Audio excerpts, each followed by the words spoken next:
평강의 주님께서 여러분과 함께 하시기를 빕니다. 우리 인사 나누시죠. 너무 멀리 떨어져 있는 거 아니에요? 네, 이거는 편집해 주세요.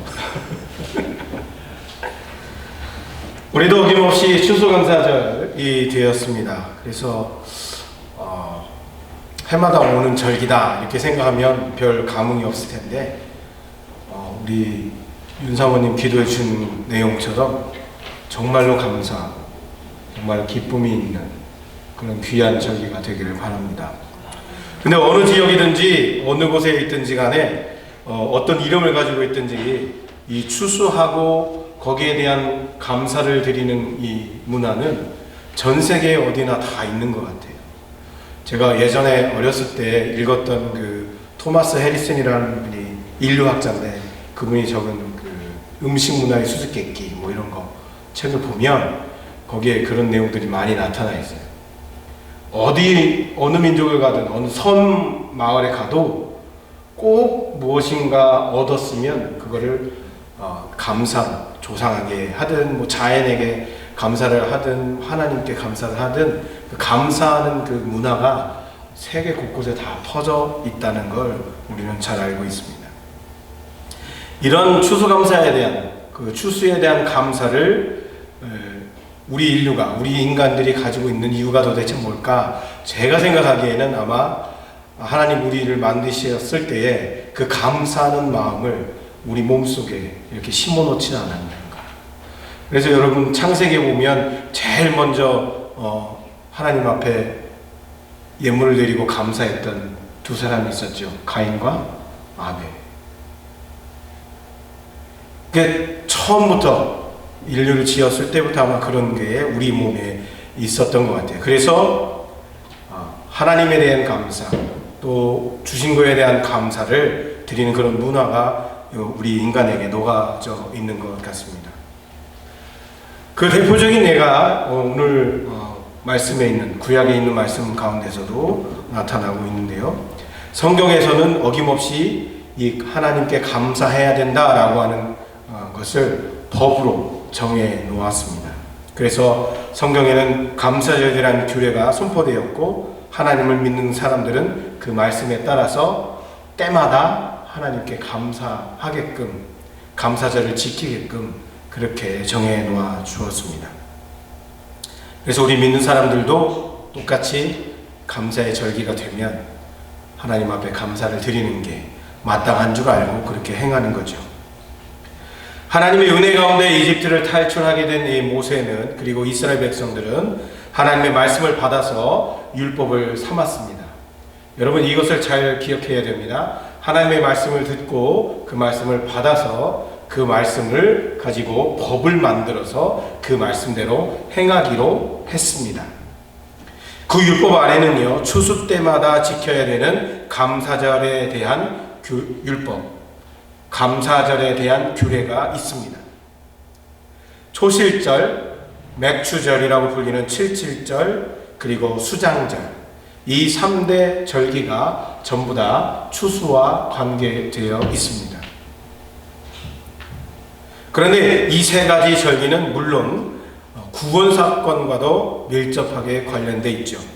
초실절은 6월절과 관련되어 있고 칠칠절은 여러분이 아시는 대로 오순절이죠. 오순절과 관련되어 있고 수장절은 초막절과 관련되어 있습니다. 그래서 어떤 신학자들은 앞에 있는 초실절과 칠칠절은 이미 다 성경에서 이루어졌다. 근데 한 절기만 남았다. 어떤 절기? 초막절.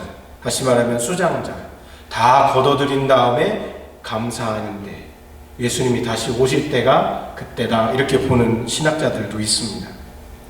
지키는 날짜가 조금씩 다를 수는 있지만 6월절 후에 곡식을 처음 거둬들이는 초실절을 지키는 때가 있고요. 그리고 맥추절, 다시 말하면 밀을 수확할 때 처음 벤 그 밀을 가지고 감사를 드리는 게 칠칠절입니다. 오순절이죠. 그 다음에 수장절은 토지의 소산을 다 거둔 다음에 그 일이 다 마친 후에 드리는 감사절기.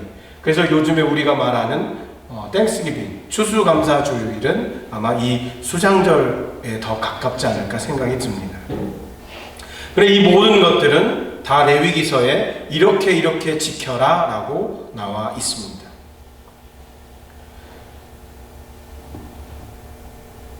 이스라엘 백성이 그런데 이 절기들을 잘 지키다가 잘 못 지킨 때가 있었습니다. 중단된 때가 있었어요. 그것은 남쪽 유대와 또 북쪽 이스라엘로 나눠진 그 상태에서 오랜 동안 서로 치고받고 했죠. 그런 다음에 외세, 다시 말하면 바빌론이나 아시리아가 이스라엘을 쳐서 그것을 침공해서 멸망시켜버렸어요. 그래서 나라가 70년 동안 없었잖아요. 포로 생활했잖아요. 그때는 이 절기를 지킬 수가 없었어요. 그 사건을 경고한 많은 선지자들이 있었습니다. 그 가운데 오늘 본문이 바로 9세기의 선지자인 요엘이라고 하는 선지자입니다. 그는 당시 이스라엘을 덮었던 메뚜기 재앙, 그 메뚜기 재앙이 이스라엘에 있었나 봐요. 그것을 옛날에 이집트에서 탈출할 때 하나님이 이집트에 있는 백성들을 재앙으로 했을 때에 메뚜기 재앙을 하셨잖아요.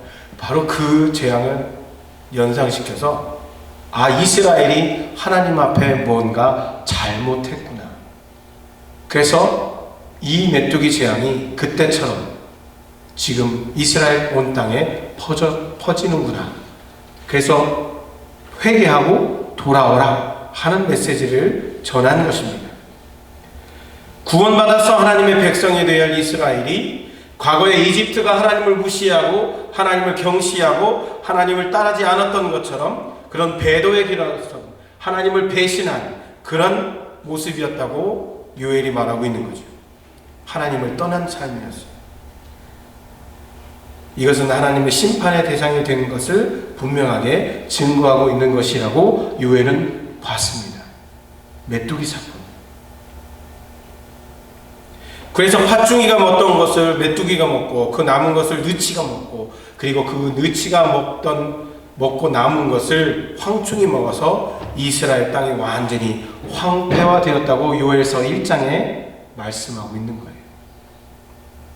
요엘의 보고는요, 과거에 이집트 내린 재앙보다 어쩌면 더 심각한 겁니다. 큰 때가 와서 다 먹고 그 다음 남은 거를 그 다음 때가 그리고 마지막인 모든 것들을 그 마지막에 황충이 전부 다 갉아먹는다는 뜻이에요. 이게 네 종류의 메뚜기가 온 건지 아니면 네 번의 연속적인 메뚜기 때가 있었는지 뭐 그런 건 알 수가 없습니다만 어쨌든 간에 요엘이 리포트한 것은 이스라엘의 메뚜기 재앙으로 인해서 극심한 피해를 보았다라고 하는 겁니다. 여러분, 얼마나 많은 메뚜기 떼가 그 땅을 덮었던지 하늘에 해도 달도 별도 보이지 않았다고 그랬어요. 어마무시한 광경이지. 다음에 한번 사진을 보여주세요. 이 사진은요, 올해 7월 29일 날 보도된 사진이에요. 사우디 근처에 예멘 아시죠? 예멘에 있는 동네에 저렇게 메뚜기 떼가 와가지고 남자 한 사람이 막 그 메뚜기 떼를 잡고 있는 거예요. 이거 중과부적이죠.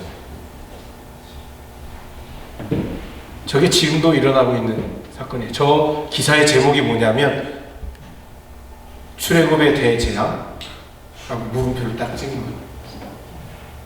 뉴스에 나오네요. 여러분, 저런 것이 우리가 사는 이 동네에 막 메뚜기 떼가 있다고 하는 메뚜기가 왔다고 한번 생각해 보세요. 오늘 아침에도 여기 아래층에 친교실에 귀뚜라미가 몇 마리 있다고 저희 그 막내딸이 올라와가지고 아빠 밑에 벌레가 있어 가기 싫다고 그랬는데 메뚜기 저기 기사의 그 아래쪽에 보면 애기가 어떤 아이가 메뚜기를 이렇게 한 손에 하나씩 잡고 있는 사진도 있거든요. 그 사진을 보면 메뚜기가 굉장히 커요. 이만해요. 성인 메뚜기가 하루에 2g의 곡식을 갉아먹는다 그래요. 2g. 별거 아닌 것 같죠. 그런데 저게 어마어마한 양이잖아요. 몇 억 마리인데. 여러분, 당시에 이스라엘이 이렇게 된 이유가 무엇이라고 생각하십니까? 선지자 요엘은 하나님을 떠난 이스라엘아 돌아오라고 말하고 있어요. 그럼 무슨 뜻이죠? 하나님을 떠난 거예요, 이스라엘 사람들이. 개인과 나라 그리고 특별히 하나님을 섬기고 있는 제사장, 요즘 말로 하면 목사님들, 지금 주님께 돌이키고 기도하며 죄의 자비를 구하라고 요엘이 권면하고 있다고 하는 거예요. 그런데 요즘 세상을 보니까 어떻습니까? 요즘 세계를 보면 뒤숭숭하잖아요. 남미, 칠레, 홍콩, 타이완, 서구 유럽, 또 여기 아메리카도, 우리가 살고 있는 미국도 다양하게 탄압하고 정치적으로 그리고 물리적으로 공포가 사람들의 마음속에 자리 잡고 있지 않습니까? 이때 우리는 하나님께 함께 모여서 기도해야 되고 중보해야 될 필요가 있습니다. 사람들을 모아서 걸어가게 하고 기도해야 합니다. 혹시 주님께서 그 마음과 그 뜻을 돌이키셔서 우리가 가지고 있는, 또 온 인류가 가지고 있는 위협과 어려움을 해결해 주실지도 모르잖아요. 우리 기도해야 되는 거예요. 그렇게 아니하실지라도 우리는 기도해야 합니다. 이웃과 세계가 가슴 아픈 일을 더 이상 겪지 않도록 회개하고 중보해야 합니다. 주님, 저들의 잘못, 우리들의 잘못 때문에 이 땅이, 이 지구가, 이 우리가 사는 세상이 아파하고 있습니다. 주님, 우리를 용서해 주세요. 우리의 책임이라고 하는 것이.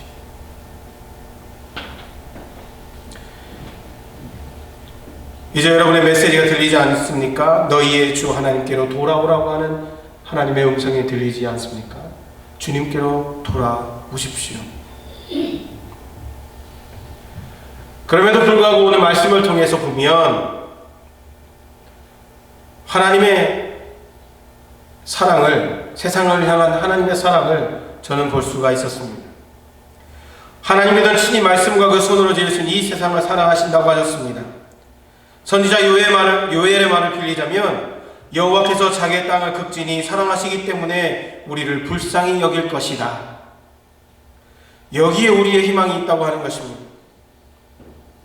주님께서 우리를 사랑하시기 때문에 메뚜기로 인한 황폐로부터 회복되리라고 선포하시고 밀과 포도주가 풍성하게 되는 일이 하나님께로부터 나오리라고 말씀하고 있다는 거예요. 약속하시고 계신다는 거예요. 이른 비와 늦은 비를 때를 따라 적당하게 내려주시겠다고 말씀하고 있습니다. 풍성한 삶을 우리에게 허락해 주시겠다고 하시는 주님의 약속을 믿으시기를 바랍니다. 오늘 우리가 읽지는 않았지만 요엘서 2장 25절에서 21절에 있는 말씀을 보면 그 회복의 은혜가 더 확실하게 보입니다. 내가 전에 너희에게 보낸 큰 군대 곧 메뚜기와 느치와 황충과 팥중이가 먹은 횟수대로 너희에게 갚아주리니 너희는 먹되 풍족히 먹고 너희에게 놀라운 일을 행하신 너희 하나님 여호와 이름을 찬송할 것이라. 내 백성이 영원히 수치를 당하지 아니하리로다. 그런즉 내가 이스라엘 가운데에 있어 너희 하나님 여호와가 되고 다른 이가 없는 줄을 너희가 알 것이라. 내 백성이 영원히 수치를 당하지 아니하리로다. 요엘서 1장에는 팥종이가 먹었던 걸 메뚜기가 먹고 메뚜기가 먹었던 걸 또 느치가 갉아먹고 느치가 먹었던 것을 황충이 갉아먹도록 모든 것이 다 황폐하게 되는데 이제 요엘서 2장에서 보면 하나님이 그 모든 것을 회복시켜 주시겠다고 하시는 거예요. 여러분도 놀라운 것은 과일들과 추수할 곡식들의 풍성함보다도 우리의 더 은혜로 주시겠다고 하시는 말씀이 있습니다. 그게 바로 여러분과 제가 잘 아는 말씀이에요. 오늘 우리가 읽지는 않았지만 28절, 29절에 이렇게 되어 있습니다. 그 후에 내가 내 영을 만민에게 부어주리니 너희 자녀들이 장래일을 말할 것이며 너희의 늙은이는 꿈을 꾸며 너희 젊은이는 이상을 보며 그때 내가 또 내 영을 남종과 여종에게 부어줄 것이며. 그 결과로 누구든지 여호와의 이름을 부르는 사람은 구원을 얻으리라고 약속하셨습니다. 이 메시지는 나중에 예루살렘에서 예수님께서 약속하신 그 성령이 내리시고 성령 강림이 이루어질 때에 제자들에게 나타난 일이었어요. 사람들이 묻지 않습니까? 아니, 이 사람들이 지금 벌건 대낮에 술에 취해가지고 헛말을 하고 있다. 하나님의 성령에 감동되어서 방언을 말하고 있는데, 그러자 베드로하고 사도들이 뭐라고 대답합니까? 요엘서에는 이 말씀을 딱 들여대면서 우리가 술 취한 것이 아니다. 하나님의 영에 충만해진 것이다. 너희가 믿고 회개해라. 사도행전 2장 16절에 결과적으로 이렇게 말씀하고 있습니다. 누구든지 주의 이름을 부르는 자는 구원을 얻으리라. 그것이 오늘 요엘서 2장에 있는 말씀이기도 합니다. 하나님의 놀라운 은혜는 회복하시는 은혜, 회복의 은혜입니다. 이전보다 더 좋게 해주시는 은혜입니다. 그런 하나님의 회복이 우리가 받을 은혜라면 결단코 놓쳐서는 안 되겠습니다. 여러분, 안 그렇습니까? 안 그렇습니까? 그냥 다 버려도 되는 거예요? 저는 받을 거예요. 저는 저를 회복해 주시는 하나님을 믿습니다. 전과 다르게 우리가 보이고 또는 보이지 않고 하는 그런 우리의 삶이 이전보다도 말라지고, 그리고 윤택하는 게 없고, 그 다음에 점점 비실비실해지고 힘이 없다면 여러분 한번 생각해 보셔야 돼요. 회개하셔야 됩니다. 내가 무엇인가 하나님 앞에 잘못한 게 있는지 알아보셔야 돼요. 여러분 스스로를 한번 되돌아 보시기를 바랍니다. 그리고 하나님 앞으로 돌아오세요. 하나님의 크고 두려운 날이 이르기 전에 자신에게 드리워진 그림자를 살펴보시고 돌아서십시오. 누구든지 주의 이름을 부르는 사람은 구원을 얻습니다. 그들이 남은 사람이 되고, 그리고 그들이 부름을 받을 사람입니다. 지금 여기 우리가 그런 사람 되는 것을 기억하시기 바랍니다. 주님께서 회복시키셔서 주의 일꾼 삼으신 것을 기억하시고, 우리의 기쁨 되시고 우리의 영광과 찬송이 되시는 주님을 찬양하고 영광 돌릴 삶 되시기를 바랍니다. 주님만이 우리의 기쁨이고 우리의 도움이시라고 찬송 돌릴 수 있는 그날이 속히 오기를 바랍니다. 시온의 자녀들아, 너희는 너희 하나님 여호와로 말미암아 기뻐하며 즐거워할지어다. 아멘. 기도하겠습니다. 거룩하시고 자비하신 하나님, 오늘도 저희들에게 귀한 말씀으로 힘을 주시는 것 감사드립니다. 우리가 낭망하고 우리가 힘들고 어려운 지경에 있다 할지라도 회복하시고 더 좋은 것으로, 더 풍성한 것으로 채워주시는 주님의 은혜를 기억하면서 다음 대에 나아갈 수 있도록 용기와 지혜와 총명함을 더하여 주시옵소서. 우리 주님께 감사드리며 예수님의 이름으로 기도드리옵나이다. 아멘.